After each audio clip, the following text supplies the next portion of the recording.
पूर्ती साखर कारखाना आणि पॉवर प्रोजेक्टचे सर्व सन्माननीय संचालक मंडळी, त्याचप्रमाणे महात्मा साखर कारखान्याचे सर्व संचालक, कर्मचारी वर्ग, भागधारक आणि उपस्थित बंधूंनो आणि बहिणींनो, मी सर्वप्रथम आपल्या सगळ्यांचं या वार्षिक सभेमध्ये मनापासून स्वागत करतो. पूर्ती साखर कारखान्याची सुरुवात अतिशय कठीण काळामध्ये आणि अनेक अडचणी आणि समस्यांवर मात करत आपण इथपर्यंत आलो आहे. यावर्षी ऑक्टोबर पासून खऱ्या अर्थाने आपल्या प्रगतीचा वेग अनेक गतीने वाढणार आहे. याचं कारण असं आहे की आपण खऱ्या अर्थाने पॉवर प्रोजेक्ट आहोत आणि ऊसाची लागवड कमी झाल्यामुळे आपल्याला बाजारातून कोळसा विकत घ्यावा लागला आणि कोळशाच्या किमती या सतत वाढत चाललेल्या आहेत आणि विजेच्या किमती कमी होत चाललेल्या आहेत. आपण 7.5 रुपये दराप्रमाणे वीज विकली आणि आता आपली वीज आपण 4.5 रुपये दराने विकण्याची स्थिती आपल्यावर आली. मधल्या काळामध्ये आपल्याला डिस्टिलरी करता स्टीम पाहिजे होती, त्यामुळे आपल्याला पॉवर प्रोजेक्ट चालवणं आवश्यक होतं. तेव्हा नुकसानीत देखील चालवावं लागलं. त्यामुळे विजेचा दर जेवढा मिळत होता तेवढा जर मिळाला असता तर यावर्षी आपल्याला पुरा मोठा फायदा झाला असता. परंतु जरी विजेचे दर कोसळले असले तरी दुसरी गोष्ट आता आपल्या दृष्टिक्षेपात आलेली आहे आणि ती म्हणजे आपल्या तिन्ही कारखान्याला धरून आपण जवळपास 31,000 एकर ऊसाची लागवड झालेली आहे. आणि मला विश्वास आहे की ज्या प्रकारे कापूस आणि धान उत्पादक शेतकऱ्यांची स्थिती आज आहे ती लक्षात घेता आणि त्यांचा ओढ लक्षात घेता पुढच्या वेळी आपण जवळपास 1 लाख एकर ऊसाची लागवड करू अशा प्रकारचं यश आपल्या सगळ्यांना निश्चितपणे मिळेल असा माझा विश्वास आहे. यावर्षी जरी आपण 7.5 लाख टन जरी तिन्ही कारखान्यातून क्रशिंग केलं तरी त्यातून 30% बगास म्हणजे जवळपास 2.25 लाख टन बगास आपल्याला उपलब्ध होणार आहे आणि याच्यामुळे स्वाभाविकपणे आपल्याला आपली प्रॉफिट मार्जिन वाढण्याकरता मदत होणार आहे. आणि त्यामुळे येणाऱ्या काळामध्ये माझा विश्वास आहे की या तिन्ही कारखान्याचं ऑक्टोबर ते एप्रिल या काळामध्ये आपल्या जुन्या सगळ्या लायबिलिटी आणि कर्ज हे सगळं सेटराईट होऊन आपला कारखाना चांगल्या स्थितीमध्ये येईल असा माझा पूर्ण विश्वास आहे. या सर्व काळामध्ये आपण अनेक संशोधनावर भर दिला आणि पूर्तीमध्ये यावर्षी कॅश लॉस नाही आहे, पण जुनं डेप्रिसिएशन जे आहे ते लक्षात घेता हा लॉस तयार झालेला आहे. महात्मामध्ये देखील यावर्षी 2.25 कोटीचा कायोना कॅश प्रॉफिट आहे, परंतु डेप्रिसिएशन आपण लागू केलं तर तिथेही आपल्याला लॉस आहे. लॉस नाही आहे, म्हणजे महात्मामध्ये फायदा आहे. पूर्तीच्या बाबतीमध्ये एक सगळ्यात मोठी अडचण आहे की ज्या भागात आपण कारखाना टाकला तिथले लोक आपल्याला जसं पाहिजे तसं सहकार्य करत नाही. ज्या बेला भागामध्ये आपण कारखाना टाकला तिथे अजूनही ऊसाची लागवड ज्या प्रमाणात होते त्या प्रमाणात होत नाही आणि जिथे आपण नवीन ठिकाणी गेलो तिथे आपला उत्साह बेल्यापेक्षा 10 पटीने जास्त आहे. महात्माला सगळ्या पहिल्या नंबरवर वैनगंगा कारखाना आहे, नंबर 2 वर महात्मा आणि 3 वर पूर्ती आहे. त्यामुळे बेला भागातल्या लोकांना जर आपला विकास नसेल पाहिजे तर आपणही पलीकडे बेलाला किती एक्सपान्शन करायचं याचा पुनर्विचार केला पाहिजे. त्यामुळे येणाऱ्या काळात जर बेलाच्या लोकांनी जर रिस्पॉन्स दिला नाही तर आपल्याला त्यातल्या अडचणीवर मात काढू नाही तर वर्माजी बेल्याचं एक्सपान्शन आपण कमी करू, कारण त्या भागातल्या लोकांना विकासाची गरज नसेल तिथे जास्त करणार नाही. जिथे जास्त लोक देतात त्या ठिकाणी आपण विकास करू. पण पूर्ती आपला सुरुवातीला आपण बेला भागात निवडलं त्या भागामध्ये माझ्या लक्षात असं आलं की तिथे काय अडचणी आहेत. अडचणी अशा आहे की त्या ठिकाणी विशेषतः जंगली जनावरांचा सुळसुळाट आहे. शेतकरी आदिवासी आहे, गरीब लोक आहेत आणि त्यामुळे ऊसाची लागवड करण्यामध्ये अडचण आहे. दुसरी पाण्याची उपलब्धता कमी आहे, विहिरींना पाणी नाही आहे आणि त्यामुळे पूर्ती साखर कारखान्याच्या या क्षेत्रामध्ये आपण बोरिंग मशीन घेऊन विहिरीचं पाणी वाढवता आलं आणि काही बोरिंग वेल तयार करता आल्या तर ती योजना आपण हातात घेऊ जेणेकरून शेतकऱ्यांना पाणी उपलब्ध होईल आणि शेतकऱ्यांना असा प्रयत्न करू की साधारण 1,000-1,500 एकरामध्ये 2000 एकरापर्यंत सोलर फेन्सिंग 1 वर्षाच्या उधारीवर देता आलं तर जेणेकरून जे ऊस लागवड करतील त्याही करता मार्ग काढू. तिथल्या लिफ्ट इरिगेशन बंद पडल्या त्या चालू कशा करता येईल याचाही प्रयत्न करू. आणि जेणेकरून यावेळी बेला भागामध्ये साधारणतः एक 10,000 एकर ऊसाची लागवड आपल्याला कुठल्याही परिस्थितीत केली पाहिजे या दृष्टीने आपण पूर्ण प्रयत्न करू. साखर कारखान्याचं यश जे अवलंबून असतं ते कारखान्याच्या किती जवळ ऊसाची उपलब्धता याच्यावर अवलंबून असतं. त्यामुळे आता आपण असा निर्णय घेतलेला आहे की साखर कारखान्याच्या 40 किलोमीटरच्या परिघामधला ऊस आपल्याला फायदेशीर आहे, किफायतशीर आहे. आपण सामाजिक आशयाने काम करत असल्यामुळे आपण 100 किलोमीटरवरून 125 किलोमीटरवरून ऊस आणतो आणि ते याकरता आणतो की तिथल्या शेतकऱ्यांना या निमित्ताने विकासाची फळं चाखायला मिळाली पाहिजे. ते शेतकरी जेवढा 40 एकराचा किंवा 15 एकराचा ऊसाचा डिस्टन्स जेवढा आहे त्याचं साधारणतः ट्रान्सपोर्ट जर 250 रुपये टन पडलं तर हा 110 किलोमीटरचा ऊस आणायला 650-700 रुपये टन आपल्याला ट्रान्सपोर्ट पडतं आणि ट्रान्सपोर्ट कॉस्टमध्ये आपल्याला नुकसान येतं, हे खरं कारण आहे. आणि म्हणून यावर्षी आपण 2 गोष्टी केल्या. ऊस तोडणाऱ्या कामगारांना तिन्ही कारखान्याहून ॲडव्हान्समध्ये केवळ आपल्याला 15 कोटी रुपये द्यावे लागले. आणि म्हणून आपण यावेळी मेकॅनाइज फार्मिंग करण्याच्या दृष्टीने आपण डायजेस्टर विकत घेतल्या, हार्वेस्टर विकत घेतल्या आणि ब्राझीलमधून आपण हार्वेस्टर विकत घेतले.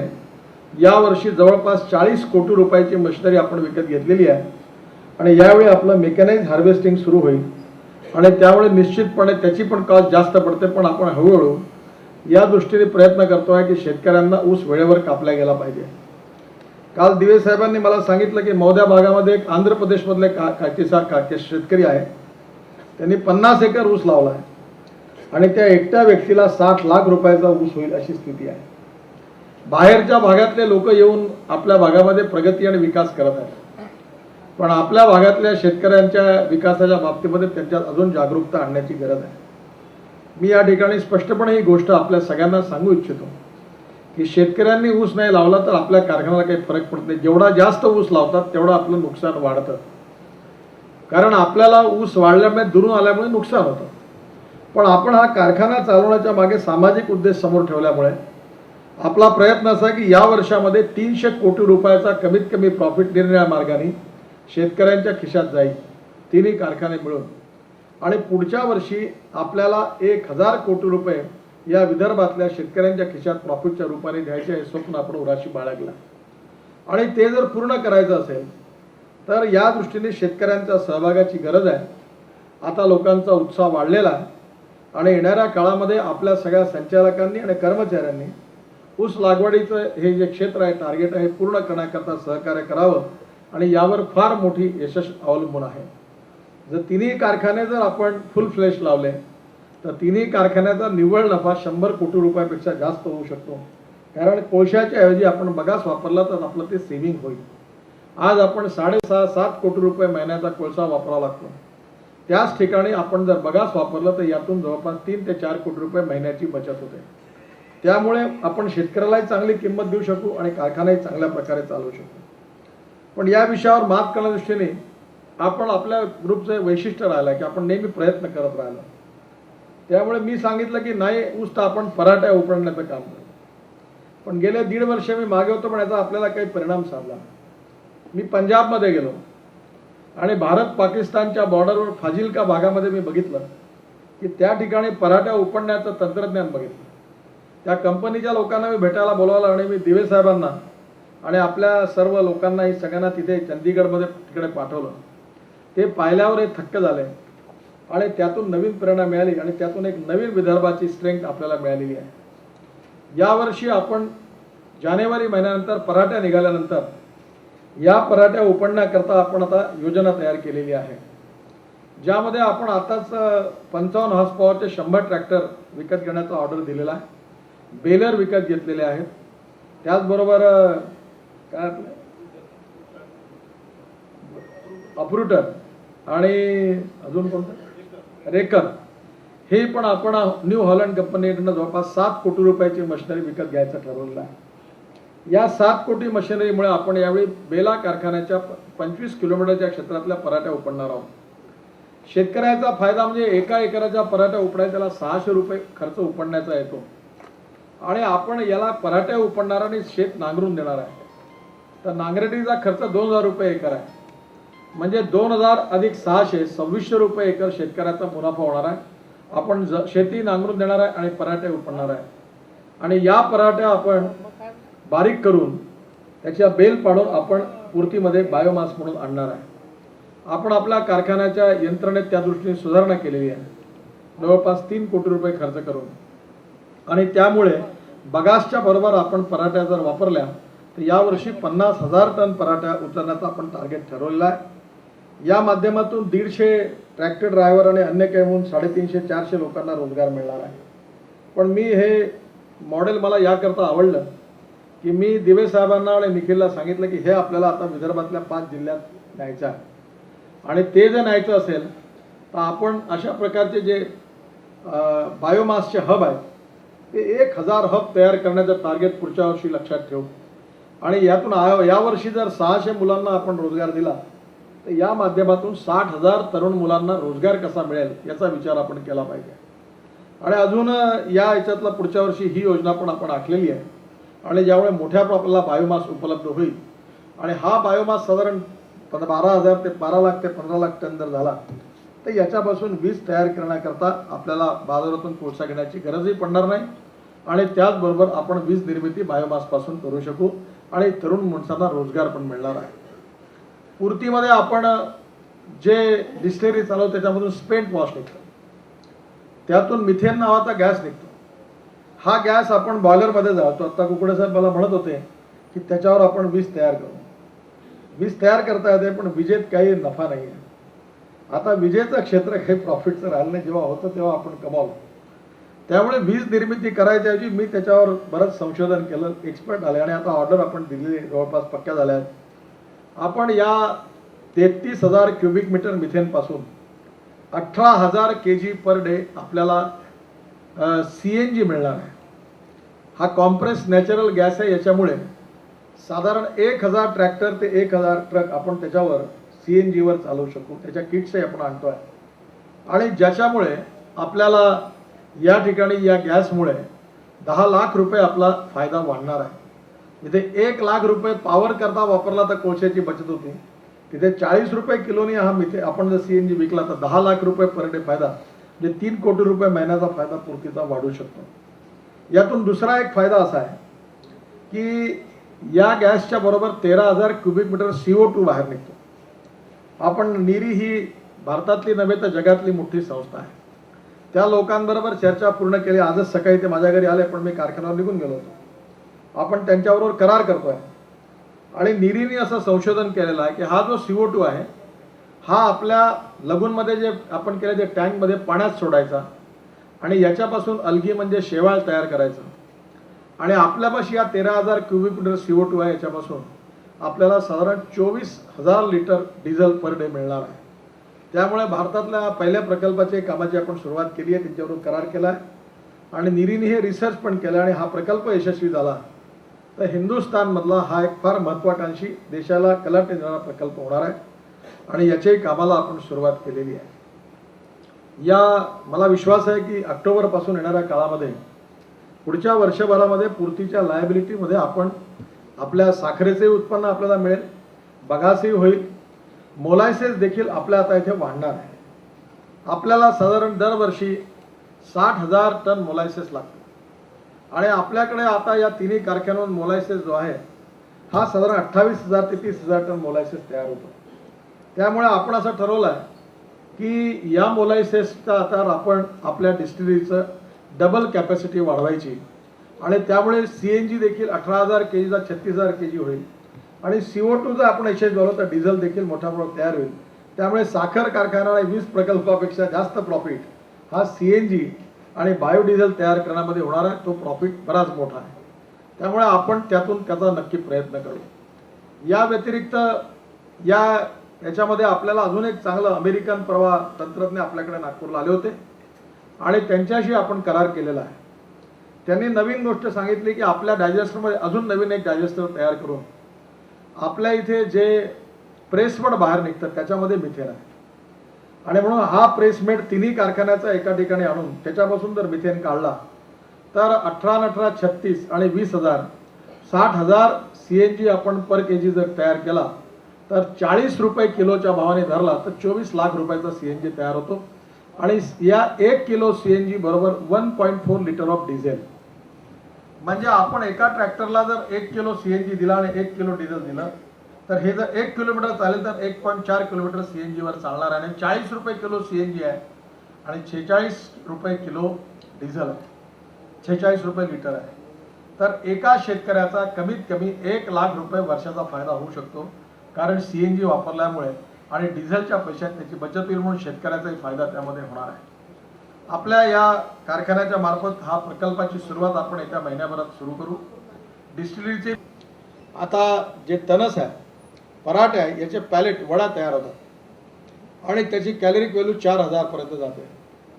आपण त्याचे मशीन्स देखील चायनातून आता आयडेंटिफाय केले आहे आणि ते जर केलं तर आपल्याला कोळशाच्याच वाटी जावायची गरज पडणार नाही आणि म्हणून यातून रोजगाराची पण निर्मिती होईल, आपला प्रॉफिट पण वाढेल आणि येत्या वर्षामध्ये हे आपण नक्कीच पूर्ण करू शकू. आपल्या ग्रुपमध्ये मागच्या काळामध्ये आपण कठीण काळातून गेलो, त्यामुळे बँका आपल्याला लोन देत नव्हत्या, पण यावर्षी आपल्याला 200 कोटी रुपयाचं कर्ज देण्या प्रकल्पात बँकांनी दिलेला आहे. मी त्या बँकांचे विशेष रूपाने आभार मानेन की बँक ऑफ इंडियाने 47 कोटी रुपये वैनगंगा प्रकल्पाला कर्ज दिलं. आपल्या महात्माच्या पॉवर प्रोजेक्ट करता 58 कोटी रुपये आंध्र बँकेने कर्ज दिलं, 58 कोटी रुपये बँक ऑफ महाराष्ट्राने कर्ज दिलं. आता सारस्वत बँकेने आपण एक कुही तालुक्यामध्ये एक 12 मेगावॉटचा राईसपासून पॉवर प्लांट टाकतो आहे आणि त्याचंही काम जोरात सुरू आहे. त्याच्याकरता 40 कोटी रुपये सारस्वत बँकेने कर्ज दिलं आणि परवाच कोटक महिंद्रा बँकेचे लोक मला भेटून गेले, त्यांनी 50 कोटी रुपयापर्यंत साखरेला कर्ज देण्याची तयारी दर्शवली आहे. आता आपल्याला बाजारातूनही पण मोठ्या प्रमाणावर कर्ज उपलब्ध होऊ शकतं अशी स्थिती आहे. आपण एक खत कारखानाही पण विकत घेतला, पण अजूनपर्यंत तो ताब्यात आलेला नाही. आज खताच्या किमती 40% वाढलेल्या आहे. शेतकरी चिंतेत आहे, त्यामुळे पूर्तीतल्या कारखान्यातल्या लोकांना स्वस्तात खत कसं मिळेल याचा आपण प्रयत्न करत होतो आणि तो खत कारखाना झाला तर आपण नक्की स्वस्तात खत देऊ. आपल्या कारखान्यामध्ये आपण भूसुरक्षा म्हणून खात तयार करतो. अतिशय उत्तम प्रकारचं खात आहे, ऑर्गॅनिक खात आहे आणि ज्याच्यामुळे फार चांगला प्रकारचे रिझल्ट्स पण आले आहेत. आपल्या संचालक मंडळींना आणि शेतकऱ्यांना सुरुवातीच्या काळात मी फुकट खत घेऊन जा म्हणून सांगायचो, हे नेत नव्हते. आता आपण विकायला सुरुवात केली तर आता 80 रुपयामध्ये 50 किलो लाईनीने लोक नेतात. 199 रुपयात 50 किलो खत विकल्या गेलं. माझ्या एक गोष्ट लक्षात आली की फुकट आणि सहज संचालकांनाही कुठल्या सुविधा देऊ नये, त्याचं महत्त्व नसतं. जेव्हा त्याच्याकरता खस्ता खावा लागतं त्याचं महत्त्व सगळ्यांना कळतं. त्यामुळे चांगल्या बुद्धीने मी खत वाटायचा प्रयत्न केला, तेव्हा एकाने नेलं नाही. आता एकाही संचालकाला खत फुकट देऊ नका, 180 रुपयाची रसीद फाडल्याशिवाय देऊ नका, पैसे वसूल करून द्यायचं. कारण त्याचं महत्त्व लोकांना कळलं पाहिजे की जे किती महत्त्वाचं खत, आणि लोक आता घेऊन झाले ते खत, त्याचे परिणाम पण चांगले आपण शेतकऱ्यांना देऊन झाला. मी माझ्या घरी त्याच्यावर भाजीपाला लावला आणि अतिशय सुंदर ऑर्गॅनिक भाजीपाला तयार झाला. आपल्या कारखान्याच्या मार्फत आपण अनेक उपक्रम चालवतोय. बाजूला खाली आपलं सुपर बाजार आहे, रवी बोरटकर त्याचे आता अध्यक्ष आहेत आणि या सुपर बाजाराचा आता रोजचा सेल जो आहे तो 3 लाखाच्या जवळपास पोहोचला आहे. म्हणजे 1 कोटी रुपये महिन्याचा टर्नओव्हर या सुपर बाजारचा आहे. 12 कोटी रुपयाचा टर्नओव्हर ही एक शाखा करते. 2 शाखा आपल्या चंद्रपूरलाही आहे. आपल्या कारखान्याच्या याच्यात देखील आपण अशा प्रकारचे सुपर बाजार करावे असे आपण स्वप्न बघितलं होतं. पुढल्या काळामध्ये आपण नक्की त्याचा विचार करू की शेतकऱ्यांना सगळ्या गोष्टी स्वस्तात कशा मिळतील. आज मी पूर्तीत गेलो होतो, शेतकऱ्याचा पैजामे फाटले होते.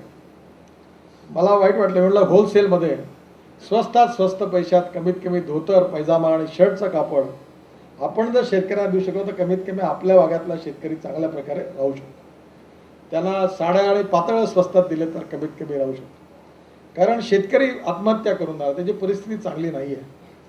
पण हे चित्र सरकार बदलेल की नाही बदलेल, पण पूर्तीच्या माध्यमातून बदलवण्याचा आपल्या सगळ्यांचा निर्धार आहे. आणि त्यामुळे येणाऱ्या काळामध्ये ऑक्टोबरच्या याच्यात आपण यावेळी अतिशय उत्तम रीतीने आपलं जे कर्ज आहे ते जवळपास सगळे रेग्युलराईज होऊन जातील.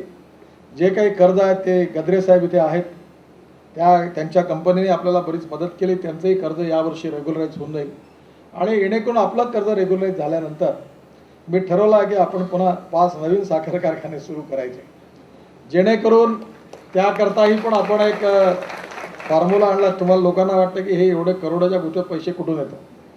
उदय कामत साहेब बसल्यात. आता आपण नवीन आपल्यापाशी डोकं आहे, पैसा नसला तरी. तर आज आपल्याकडे मोठ्या मोठ्या कंपनीज आपल्याकडे वीज घ्यायला तयार आहेत. बॉम्बे डायविंग, ITC सारख्या लोकांशी चर्चा सुरू आहे. ते आपण आता यश ॲग्रोटेक म्हणून आपल्या याच्यातला करार कामत साहेबांनी, निखिल वगैरे सगळ्यांनी आत्ताच आपण जवळपास फायनल केला आहे.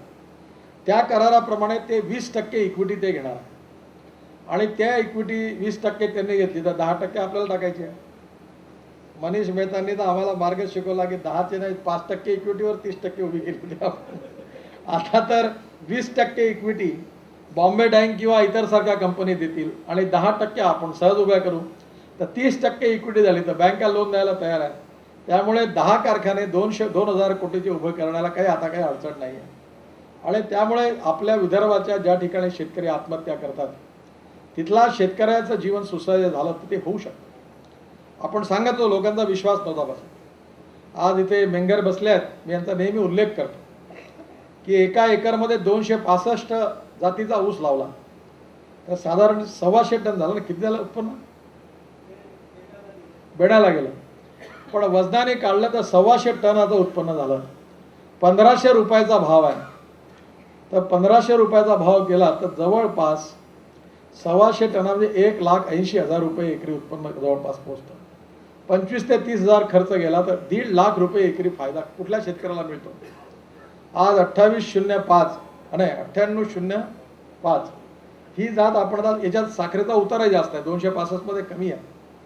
त्यामुळे मी दिवे साहेबांना सांगितलं की आपण आता नर्सऱ्या सुरू कराव्या आणि 9805 ज्या आहे तेवढ्या शेतकऱ्यांना, आपल्या कार्यकर्त्यांना, संचालकांना माझी विनंती आहे की याचा फायदा घ्या. तुमच्या सगळ्यांच्या शेतात नर्सऱ्या सुरू करा आणि 9805चे रोपं तयार करा. मी यावेळी सांगितलं की 1000 नर्सऱ्या सुरू करा. दिवे साहेबांनी त्यात महिला बचत गटाच्या महिलांना केलं, त्यांना रोजगार मिळाला. आज मी तिथे शूटिंग झालं त्यावेळी बघितलं की त्या ठिकाणी महिला आल्या, त्यांनी सगळे ते रोपं तयार केले आहेत. 1 लाख महिलांना काम मिळू शकतं एवढ्या त्या नर्सऱ्यामधून चांगलं काम होईल आणि 1 रुपयाला ऑक्टोबर महिन्यात रोप शेतकऱ्याला उपलब्ध होईल. आणि 1 रुपयाला जरी रोप विकलं तरी शेतकऱ्याला एकरी साधारण जो रोप विकेल त्यालाही पण 10-15 लाखाची कमाई होऊ शकते, 5-8-10 लाखाची कमाई होऊ शकते. तेव्हा आपले कार्यकर्ते, आपले संचालक यांनी याचा फायदा घ्यावा अशी माझी विनंती आहे. आपल्या कारखान्यामध्ये आपल्याला ट्रक लागतात. 1000 ट्रक जवळपास आपल्याला तिन्ही कारखान्यामुळे सध्या लागतील आणि ही रिक्वायरमेंट ही 2000 ट्रकपर्यंत जाईल. ट्रॅक्टर लागतात. मी नेहमी माझा प्रयत्न आहे की या सगळ्याकरता आपण आपल्या कार्यकर्त्यांना, संचालकांना उभं पुढे केलं पाहिजे. या कारखान्याचा आपण काही कॉपरेटिव्ह कारखाना नाही, आपल्याला कुठलेही बंधनं नाही. आपल्याला कोणी येऊन विचारू शकत नाही तुम्ही काय करायचं. त्यामुळे आपल्या कारखान्याच्या माध्यमातून आपण जे संचालक आहे, जे शेतकरी आहेत, त्यांच्या तरुण मुलांना जर जुने ट्रक घेण्याची एखादी योजना मागे तयार करायला सुरू तिथं केली आणि त्यांचेच ट्रक जर आपण 8 महिने 10 महिने काम देऊन जर चालवले तर मला असं वाटतं की यातून अनेक लोकांना रोजगाराची नवीन संधी मिळेल. मी परवा एक पुस्तक वाचलं, स्टारबक्स म्हणून एक कॉफी चेन आहे लंडन अमेरिकेत. त्यांचे 24,000 कॉफी शॉप्स आहेत. त्याच्यातलं इंग्लिशमधलं वाक्य सुद्धा मराठी अर्थ असा होता की जेव्हा तुम्ही एखादी गोष्ट मोठा प्रॉफिट मिळवता, विजय मिळवता आणि ती क्रॉस लाईन तुम्ही करून जेव्हा जिंकता तेव्हा तुम्ही जर एकटे असाल तर त्या आनंदाला विशेष अर्थ नाही आहे. जेव्हा तुम्ही अशा प्रकारचा मोठा प्रॉफिट आणि मोठं यश मिळवता तेव्हा तो एकट्याचा विजय होता कामा नये, तो लाखोंचा विजय झाला पाहिजे, लाखो लोकांना त्याचा आनंद झाला पाहिजे, तर खऱ्या अर्थाने तो विजय महत्त्वाचा. त्यामुळे माझा एकट्याचा विजय होण्यात मला आनंद नाही आहे. पूर्तीच्या विकासामध्ये शेतकऱ्यांचा विकास, भागधारकांचा विकास आणि त्याचबरोबर कार्यकर्त्यांचा विकास, ज्यांनी या कामाकरता मेहनत केली, परिश्रम केले, त्यांची गरिबी दूर झाली पाहिजे, बेरोजगारी दूर झाली पाहिजे, विविध प्रकारच्या योजनांतून त्यांना रोजगार मिळाला पाहिजे आणि आपल्या इमानदारीच्या मार्गाने आपले सगळे लोक स्वतःच्या पायावर उभे राहिले पाहिजे. ही संकल्पना घेऊन आपण सगळ्यांनी काम केलेलं आहे. अतिशय कठीण काळामध्ये आपण आता पुष्कळ पुढे आलो आहोत. येणारा काळ आता चांगलाच चांगला काळ समोर दिसतोय. आणि यश मिळणारच आहे. पण आता यश जरी मिळत असलं पुढच्या वर्षी मला पूर्ण विश्वास आहे की तिन्ही कारखाने धरून 100 कोटीच्या वरती प्रॉफिट होईल इतकं चांगलं चित्र आता आहे. याबद्दल माझ्या मनात बिलकुल संशय नाही. परंतु आता यानंतरचं जे यश आहे हे कारखान्याच्या बॅलन्स शीटमध्ये जमा करण्याकरता नाही आहे. हे यश या कारखाना ज्या भागात सुरू केला त्या भागातले जे गरीब शेतकरी आहेत, जे बेरोजगार तरुण आहेत, ज्या असहाय्य निराधार महिला आहेत, जे गरिबीमुळे वंचित झालेल्या आत्महत्या करणारे शेतकरी आहेत, त्या लाखोंच्या जीवनामध्ये विकासाचा प्रकाश निर्माण व्हावा या संकल्पनेकरता आपण काम करतो आहे. आणि म्हणून दोन गोष्टी मी ठरवल्या होत्या. पहिली गोष्ट होती की diversification of agriculture towards energy and power sector, आणि त्याच्यात आपण यशस्वी झालो. आणि दुसरी गोष्ट मी ठरवली होती की transfer of technology to the poor agriculture and rural India. मला सांगताना आनंद होतो आहे की आपल्या समूहाने MIDCमध्ये जी पॉलिसेकची फॅक्टरी होती ती विकत घेतली आणि आज त्या ठिकाणी सोलरची फॅक्टरी आपण सुरू करतो आहे. पुढच्या महिन्यात आपलं प्रोडक्शन सुरू होईल आणि आपण चायनामधून सोलर पॅनल तयार करण्याचा प्लॅन्ट पण विकत घेतला, बुक केलेला आहे. पुढच्या 2 महिन्यात त्याचं उद्घाटन होईल. आणि आपल्या त्या ठिकाणी काम करणाऱ्या संचालकांनी अतिशय मेहनत घेतली. तुम्हाला सांगताना मला आनंद होतो आहे की आपण जंगलामध्ये 8-8 किलोमीटर जिथे पायी जातो त्या ठिकाणी आपण 4 LED लाईट, सोलर पॅनल आणि बॅटरी चार्जर असे सेट लावले आणि आज हजारो लोकांच्या घरातला अंधार दूर केला आहे. पांढरकवडा भागामध्ये जंगलात 8 किलोमीटर दूर जिथे प्यायला पाणी 3 किलोमीटरवरून आणतात अशा ठिकाणी आपण हे लाईट लावले. आणि मला जेव्हा ते TV वर मी फिल्म बघितली मला आनंद झाला की गावातल्या त्या वाड्यातल्या सगळ्या लोकांनी, बायका, मुलांनी आणि सगळ्यांनी लाईट बघितल्यावर दारू पिऊन पूर्ण गाव झोपून गेला, इतका त्यांना आनंद झाला की आज त्यांना लाईट पाहायला मिळाले.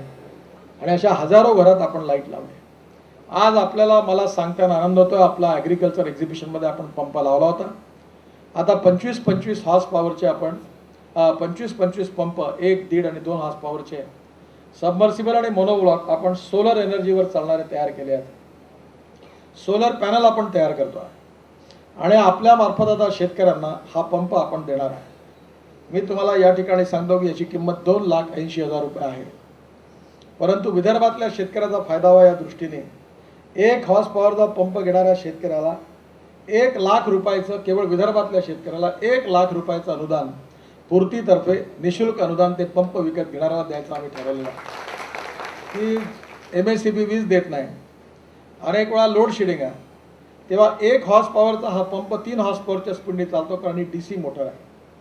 आणि त्याच्यामुळे आपण विदर्भातल्या या शेतकऱ्यांना आपण सूर्यावर, सौर ऊर्जेवर चालणारा पंपाचा 2 महिन्यातून याची विक्री सुरू करणार आहे. 1 लाख रुपयाचं अनुदान आपण देणार आहोत आणि सोलर पंखा तयार केलेला आहे, सोलर लाईट सिस्टीम तयार केलेली आहे. आणि आता तर मला सांगता आनंद होतो की आपल्या तज्ज्ञ लोकांनी LED लाईट्स तयार केल्या आहेत. या ठिकाणी हे जे लाईट लागलेले आहेत याचं बिल जर 1 रुपया येईल तर LEDचा लाईटचं बिल 25 पैसे येईल, म्हणजे विजेची बचत होणार आहे. त्यामुळे हाँगकाँगमध्ये आपण करार केला एका हाँगकाँगमधल्या कंपनीशी आणि LED पण आपण लाईट तयार करतो आहोत.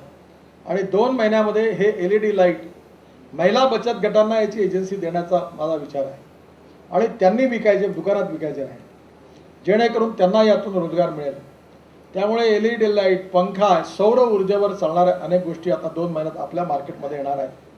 शेतकऱ्याजवळ टेक्नॉलॉजी कशी पोहोचावी म्हणून निरीने 150 टेक्नॉलॉजींचा विकास केला आहे.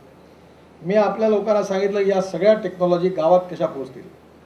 आणि अशा अनेक उपक्रमाद्वारे आपण एक सोशल एंटरप्राइज आहोत, प्रॉफिट मेकिंग ऑर्गनायझेशन नाही आहोत. कालच माझा CNBC आवाजवर इंटरव्ह्यू झाला अर्धा तासाचा, ते आपलं सगळं काम त्यांनी बघितलं.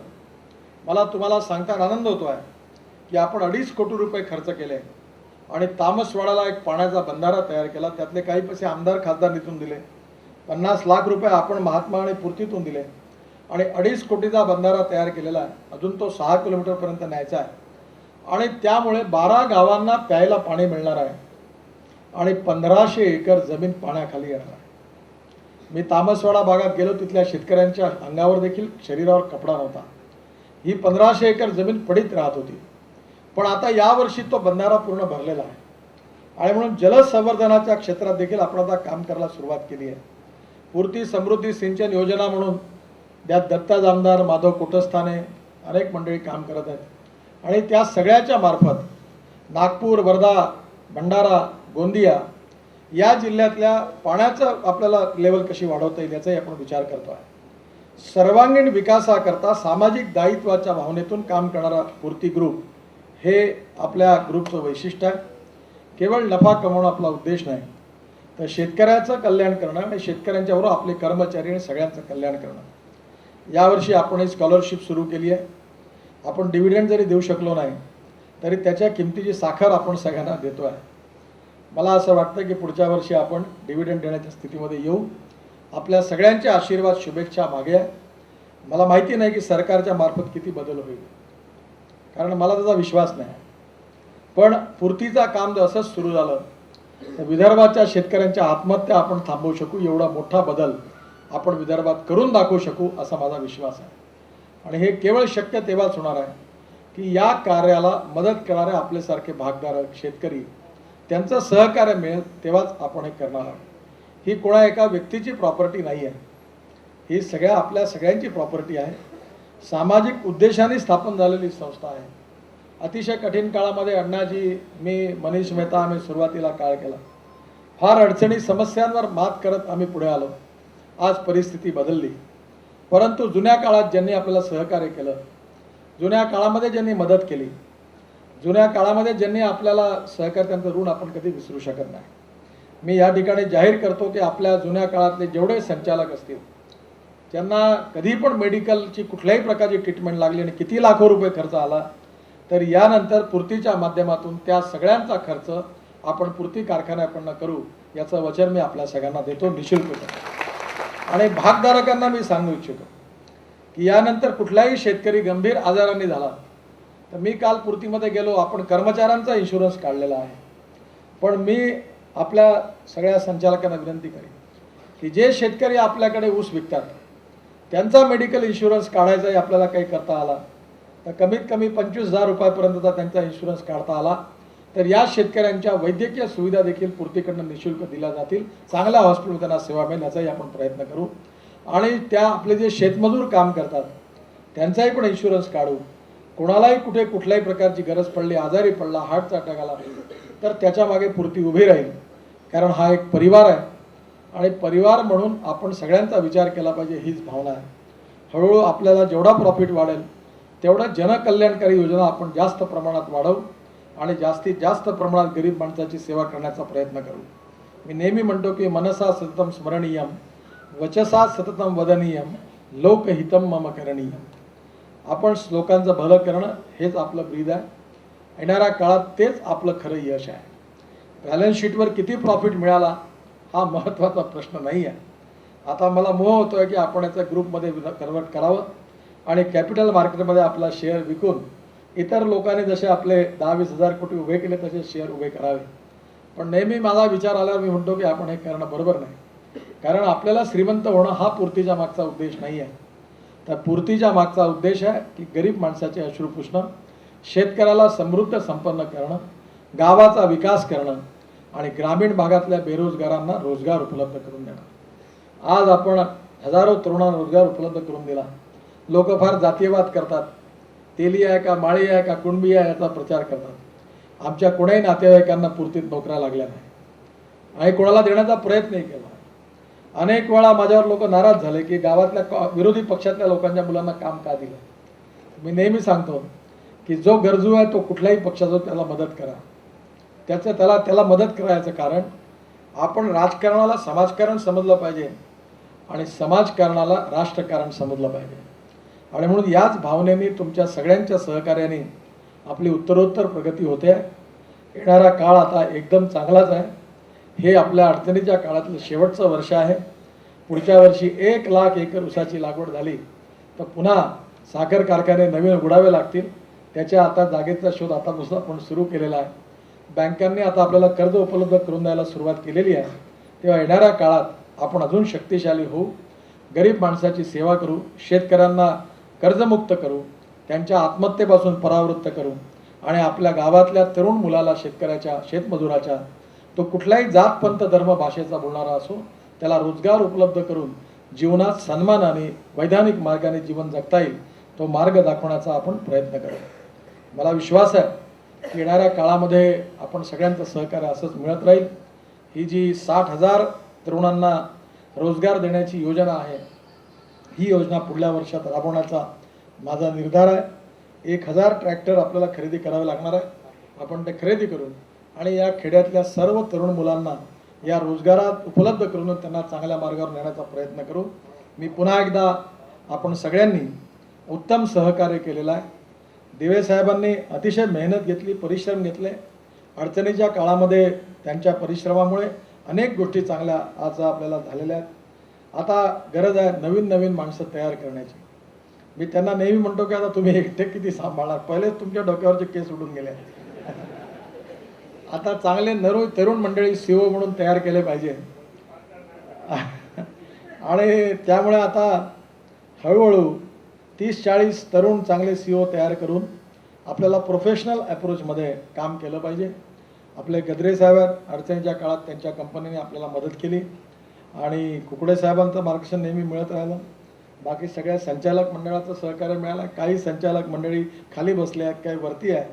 पुढच्या वेळी दिवे साहेब हॉल मोठा घ्या आणि सगळे संचालक जे आहेत अधिकृत अनधिकृत सगळ्यांना स्टेजवर बसवा. अधिकृत आहे तर त्यांनाही बसवा, कारण आनंदात सगळ्यांनाच त्यांनाही करून घ्या. कारण कंपनीच्या कायद्याचे काही नियम आहेत, नियम तोडायचे नाही पण नियम बेंड करता येऊ शकतात शेवटच्या ब्रेकिंग पॉईंटपर्यंत.